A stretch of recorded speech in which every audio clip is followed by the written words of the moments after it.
Hello good afternoon my dear students, welcome to Siddhi institute. आप सभी का एक बार फिर से हमारे यूट्यूब चैनल सिद्धि इंस्टीट्यूट में आप सभी का स्वागत है।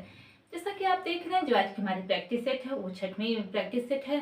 आपके सामने 28 क्वेश्चंस हैं। ये सभी के सभी हमारे PYQ हैं, चाहे वो टीसीटी हो, पीसीटी हो, एलटी हो, जीआईसी हो, जितने भी क्वेश्चन है कहीं ना कहीं पूछे हुए क्वेश्चन हैं। तो चलिए इसी के साथ हम अपनी क्लास को शुरू करते हैं, क्वेश्चन को डिस्कस करते हैं। आज का जो हमारा पहला क्वेश्चन है, जनसंख्या शिक्षा जनसंख्या समस्या से संबंधित ज्ञान के प्रति चेतना है। यह डिफिनेशन किसकी है? तो यह परिभाषा वर्लेसन की है। किसकी है? वर्लेसन की। अब जो हमारा नेक्स्ट क्वेश्चन है, शरीर का तापमान सामान्यतः होता है। तो हमारे शरीर का तापमान सामान्यतः कितना होता है? तो 98.6 डिग्री फ़ारेनहाइट होता है। अगर हम सेल्सियस की बात करें तो ये 37 डिग्री सेल्सियस होता है। और अगर इससे जो है अधिक होता है तो वो स्थिति क्या कहलाती है? तो बुखार की स्थिति कहलाती है। कितना होता है? 98.6 डिग्री फ़ारेनहाइट और सेल्सियस में 37 डिग्री सेल्सियस। और इससे अगर अधिक होता है तो स्थिति बुखार की स्थिति कहलाती है। अब जो हमारा नेक्स्ट क्वेश्चन है, डेमोग्राफिक गैप क्या है? ये क्वेश्चन जो है ये जीआईसी में पूछा हुआ है, 2009 और 2015 में पूछा हुआ क्वेश्चन है कि डेमोग्राफिक गैप क्या है। तो इसका जो आंसर है, जन्म व मृत्यु दर के बीच भिन्नता को दर्शाता है। जन्म दर व मृत्यु दर के बीच भिन्नता को दर्शाता है। के बीच भिन्नता को दर्शाता है।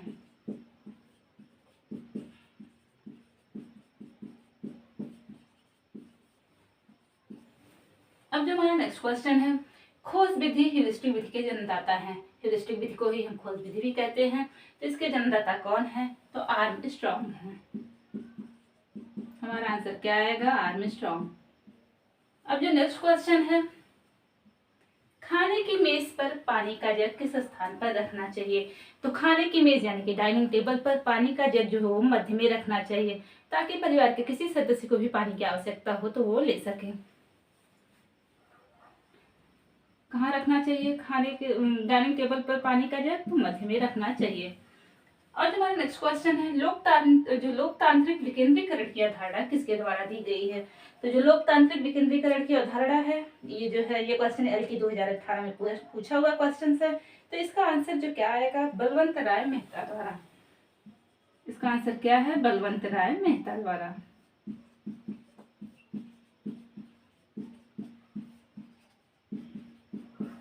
अब जो हमारा नेक्स्ट क्वेश्चन है, चिकनकारी कला का उद्भव केंद्र है। तो चिकनकारी कला का उद्भव केंद्र है कहाँ है? तो वो लखनऊ है। लखनऊ की जो चिकनकारी है वो पूरे विश्व भर में क्या है? प्रसिद्ध है। ये लखनऊ की जो चिकनकारी है पूरे विश्व भर में क्या है? प्रसिद्ध है। अब हमारा जो नेक्स्ट क्वेश्चन 8वां क्वेश्चन है, लेखन संबंधी समस्या है। तो लेखन संबंधी जो समस्या होती है वो क्या कहलाती है? तो लेखन संबंधी जो समस्या है वो डिस्ग्राफिया कहलाती है। क्या कहलाती है? डिस्ग्राफिया। एक क्वेश्चन बार बार यहाँ से ये भी पूछा जाता है कि पठन संबंधी समस्या क्या कहलाती है? तो पठन संबंधी जो समस्या होती है वो डिस्लेक्सिया कहलाती है। और वही एक क्वेश्चन और भी पूछा जाता है कि गणितीय संबंधी समस्या क्या कहलाती है? तो डिस्कैल्कुलिया कहलाती है। अब जो हमारा नेक्स्ट क्वेश्चन है, 9वां क्वेश्चन, गांधी जी ने किस शिक्षा का प्रारंभ किया था? तो गांधी जी ने किस शिक्षा का प्रारंभ किया था? बुनियादी शिक्षा का। हमारा आंसर क्या आएगा? बुनियादी शिक्षा। अब जो हमारा नेक्स्ट क्वेश्चन है, प्रकृति में ऑक्सीजन का संतुलन बनाए रखते हैं।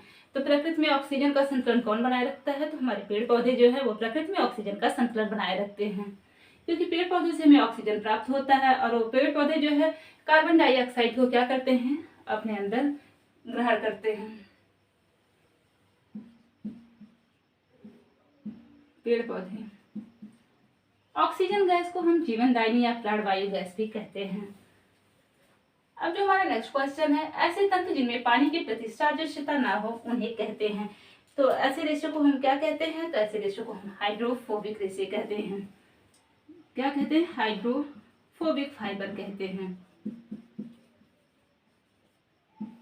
Hydrophobic fibre. अब ये हाइड्रोफोबिक फाइबर होता क्या है? तो पहले हम हाइड्रोफोबिक फाइबर को जानते हैं कि इसे कहते किसे हैं।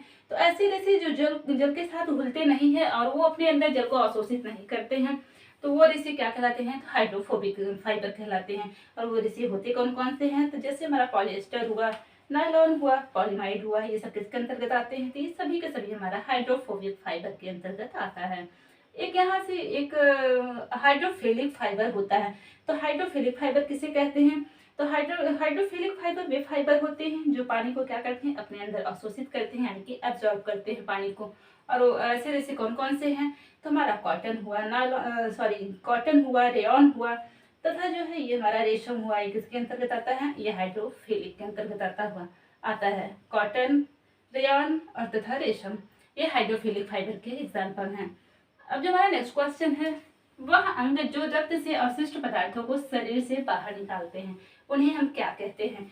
तो जो अनावश्यक पदार्थ को शरीर से बाहर निकालते हैं वो क्या कहलाते हैं? वो हमारे उत्सर्जी अंग कहलाते हैं।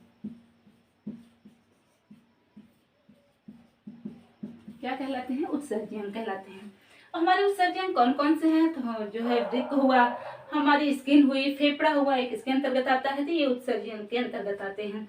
एक क्वेश्चन बार बार यहाँ से ये पूछा जाता है कि मानव का मुख्य उत्सर्जी अंग क्या है? तो मानव का जो मुख्य उत्सर्जी अंग क्या है? वो वृक्क यानी कि किडनी है। एक क्वेश्चन और भी पूछा जाता है कि वृक्क की संरचनात्मक एवं क्रियात्मक इकाई क्या है? तो वृक्क की संरचनात्मक एवं क्रियात्मक इकाई है वो क्या कहलाती है? वो हमारे नेफ्रॉन कहलाती है। अब जो हमारा नेक्स्ट क्वेश्चन है, सबसे अच्छा बजट होता है, तो सबसे अच्छा बजट कौन सा होता है? तो पहले हम इसका आंसर देखते हैं। बचत का बजट। सबसे अच्छा बजट कौन सा होता है? तो बचत का बजट। अब हम देखेंगे कि बजट कितने प्रकार का होता है। तो बजट जो है वो 3 प्रकार के होते हैं। कौन कौन से होते हैं? पहला तो संतुलित बजट होता है, दूसरा जो है हमारा बचत का बजट होता है, और तीसरा हमारा कौन सा होता है? तो तीसरा हमारा घाटे का बजट होता है। अब जो हमारा नेक्स्ट क्वेश्चन है, प्रतिवर्ती क्रियाओं का नियंत्रण केंद्र कहाँ होता है? तो प्रतिवर्ती क्रियाओं का नियंत्रण केंद्र कहाँ होता है? कशेरुरज्जु यानी कि स्पाइनल कॉर्ड में। कहाँ होता है? कशेरुरज्जु स्पाइनल कॉर्ड में।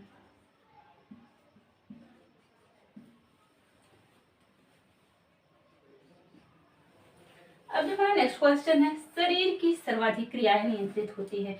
तो शरीर की जो सर्वाधिक क्रियाएं नियंत्रित होती है वो किसके द्वारा नियंत्रित होती है? तो प्रम मस्तिष्क द्वारा, यानी कि सेरिब्रम द्वारा। किसके द्वारा नियंत्रित होती है? तो प्रम मस्तिष्क के द्वारा। अगर हम मस्तिष्क की बात करें तो मस्तिष्क को हम 3 भागों में बांटते हैं। पहला जो है जो हमारा अग्र मस्तिष्क, मध्य मस्तिष्क तथा पश्चिम मस्तिष्क, इनको हम 3 भागों में बांटते हैं। अब थोड़ा सा हम देखते हैं कि प्रमस्तिष्क के कौन कौन से कार्य हैं, ये क्या करता है। तो इसमें जो है सोचने समझने की शक्ति, प्रेरणा, भय, प्रेम, कष्ट, घृणा आदि का समन्वय किसके द्वारा होता है? तो वो प्रमस्तिष्क के द्वारा होता है। प्रमस्तिष्क जो है बुद्धि तथा चतुराई का केंद्र भी है।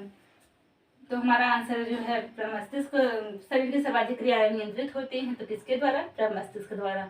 अब जो हमारा नेक्स्ट क्वेश्चन है, 100 ml मानव रक्त में ग्लूकोज की मात्रा होती है। तो 100 ml मानव रक्त में ग्लूकोज की मात्रा कितनी होती है? तो 80 से 120 mg, 80 से 120 mg प्रति 100 ml में होती है। और अगर जो है ये मात्रा इससे ज्यादा अगर अधिक बढ़ जाती है तो वो स्थिति क्या कहलाती है? तो वो डायबिटीज की स्थिति कहलाती है। अब जो हमारा नेक्स्ट क्वेश्चन है, ईसीजी की सही जानकारी देता है। ईसीजी किसकी सही जानकारी देता है? तो ईसीजी जो है ये हार्ट यानी कि हृदय की सही जानकारी देता है। किसकी सही जानकारी देता है? हृदय की सही जानकारी देता है। अगर हम ईसीजी की फुल फॉर्म की बात करें तो ईसीजी का फुल फॉर्म क्या है? तो इलेक्ट्रोकार्डियोग्राम। इसका फुल फॉर्म क्या है? इलेक्ट्रोकार्डियोग्राम। ईसीजी टेस्ट के माध्यम से हम क्या करते हैं? दिल की धड़कनों और उससे निकलने वाली विद्युत तरंगों के द्वारा दिल की बीमारी का पता लगाते हैं। अब जो हमारा नेक्स्ट क्वेश्चन है, मानव शरीर में ऑक्सीजन को ले जाने वाला वाहक है। तो मानव शरीर में जो ऑक्सीजन को ले जाने वाला वाहक कौन सा है? तो हमारा आंसर क्या आएगा? हीमोग्लोबिन।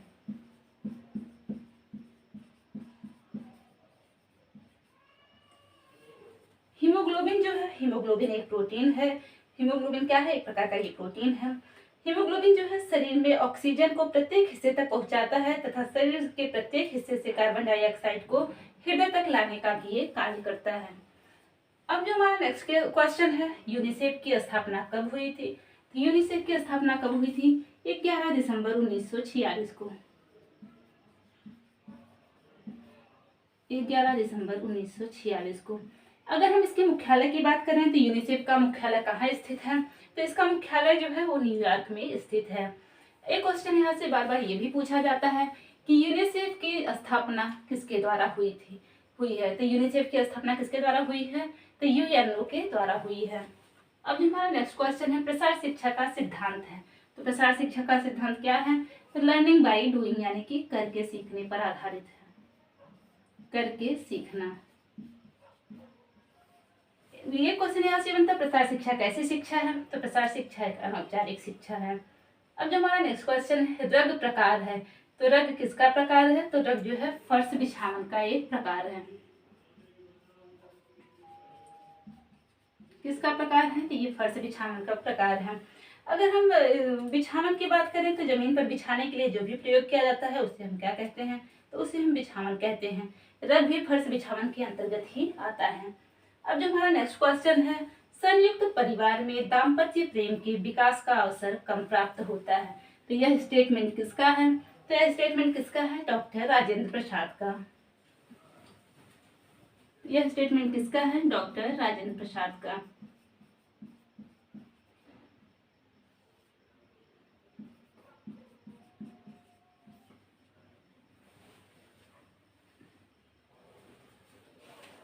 अब जो हमारा नेक्स्ट क्वेश्चन है, पारिवारिक जीवन चक्र की अंतिम अवस्था है। तो पहले हम पारिवारिक जीवन चक्र की अवस्थाओं को देख लेते हैं। तो पारिवारिक जीवन चक्र की अवस्थाएं कितनी हैं, तो 3 अवस्थाएं हैं। कौन कौन सी हैं, पहली अवस्था जो है प्रारंभिक अवस्था, दूसरी अवस्था विस्तृत अवस्था, तीसरी क्या है, संकुचित अवस्था।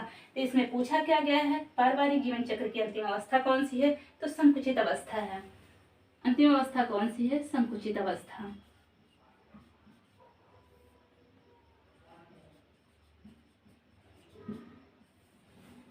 और अगर यही पारिवारिक जीवन चक्र की प्रारंभिक अवस्था की बात करें, प्रारंभिक अवस्था पूछे तो उसका आंसर क्या आएगा, तो प्रारंभिक जीवन चक्र की जो प्रथम अवस्था है वो प्रारंभिक अवस्था होता है, प्रारंभिक अवस्था। दूसरी जो है विस्तृत अवस्था, तीसरी क्या है, संकुचित अवस्था। अब जो हमारा नेक्स्ट क्वेश्चन है, रंगों का वह मूल्य जो रंग मिलाने से अपने वास्तविक रंग से हल्का हो जाता है वो क्या कहलाता है, तो वो टिंट कहलाता है। वो क्या कहलाता है, वो टिंट कहलाता है। थोड़ा सा हम सफेद रंग के बारे में जानते हैं कि सफेद रंग जो है, सफेद रंग प्रकाश का परावर्तन सबसे अधिक करता है। तो वो कितना करता है, वो 75 से 80% तक क्या करता है, प्रकाश का परावर्तन करता है। सफेद रंग को जो है पवित्रता, विश्वास तथा शांति का प्रतीक भी माना जाता है।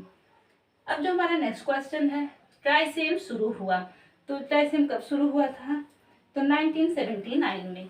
कब शुरू हुआ, 1979 में। अब हम ट्राइसेम का थोड़ा सा फुल फॉर्म जानते हैं।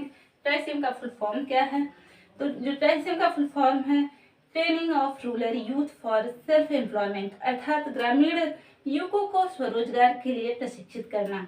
ट्राइसेम का उद्देश्य ग्रामीण युवकों की स्थिति में सुधार लाना भी है। ट्राइसेम योजना ग्रामीण युवाओं को उनका लक्षित समूह भी है। अब जो हमारा नेक्स्ट क्वेश्चन है, एपिलेप्सी रोग का संबंध किससे है, तो एपिलेप्सी रोग का संबंध किससे है, तो नाड़ी संस्थान से है।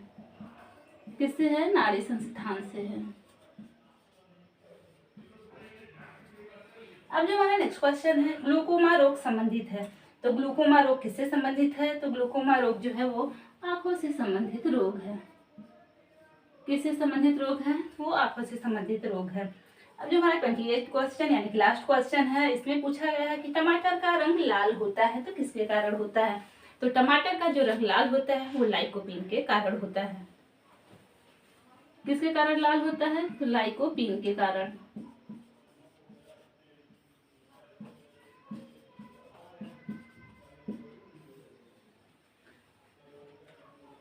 ये हमारे कुछ क्वेश्चंस थे, हमने इसको डिस्कस किया।